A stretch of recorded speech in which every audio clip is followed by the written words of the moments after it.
Oh!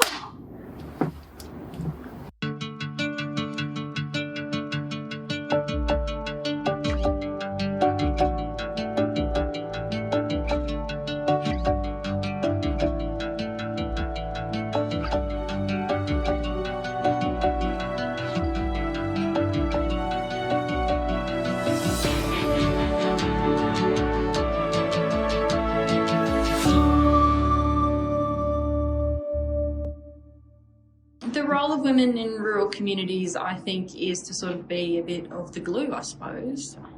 We keep our households running, we keep our communities going, we try and keep everybody on track through community events and keep our families on track too.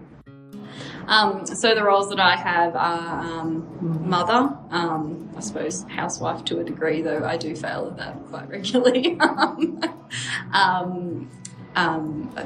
General, like helping my husband Richie on the farm too as well. So anything that we need doing, be it moving cattle, driving trucks, driving machinery. On our previous farm, we were driving tractors, driving headers.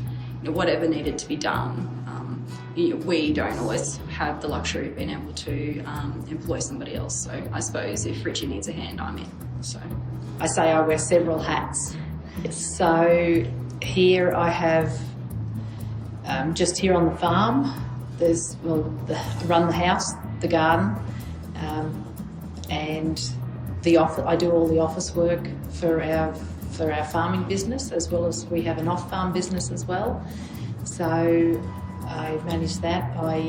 All the mustering, anything to do with the livestock, I'm as involved, if not more involved.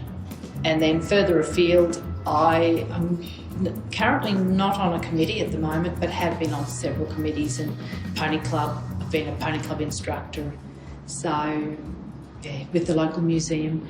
And I'm not on the committee, but I currently helping in at the local Aboriginal Corporation.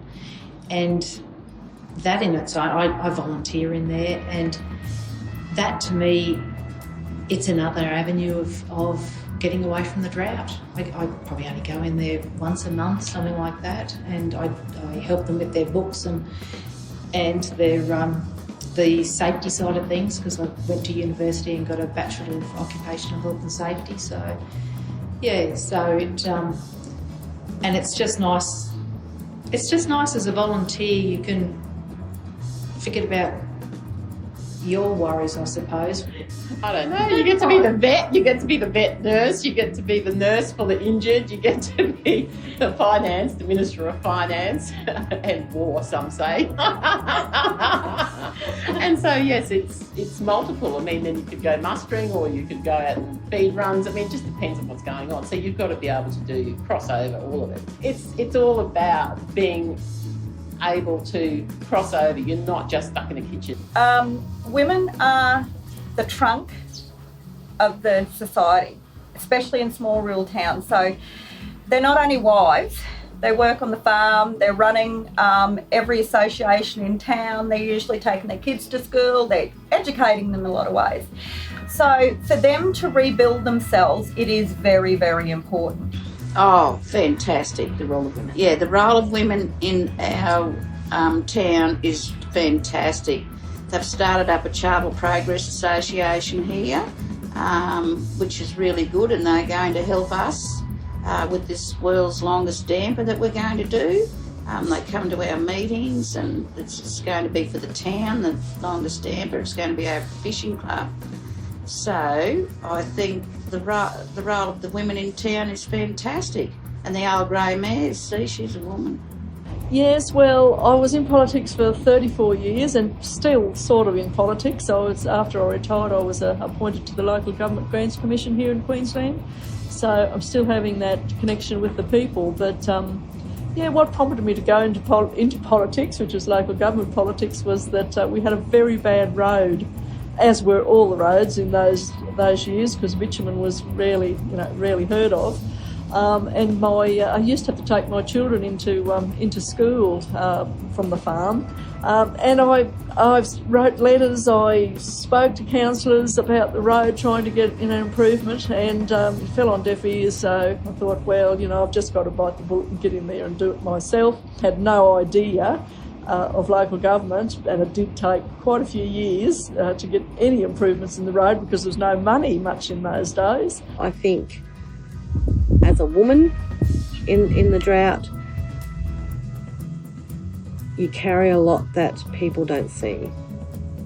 So in a lot of households, so mum's the one who keeps track of everything. So mum's the one who keeps everybody getting ready for school, doing this job or that job, feed this cow, put hay out, do this, whatever.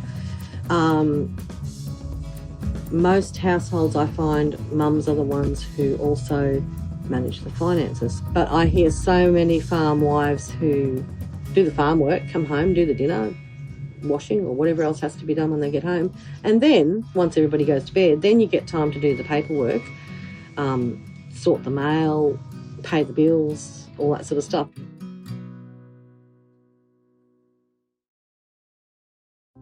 I do have some strong women role models. My mum would be one of them. She is on the land. My nana is probably another one who I find her life fascinating, what she's done. She spent most of it driving dozers, pushing scrub and, raising 5 children. And yeah. I have met some really strong women in my time, and especially since all the trouble we're having now with the flood and the town, it's just devastating for everyone. Originally, I, being a woman, was probably made it a little bit more difficult because they're all mainly males in politics. As a matter of fact, my husband, on the very first conference that I took him along to, he was one of 2 men in amongst 96 female partners, as they call them, of councillors. And so needless to say, he only ever went on 1 trip.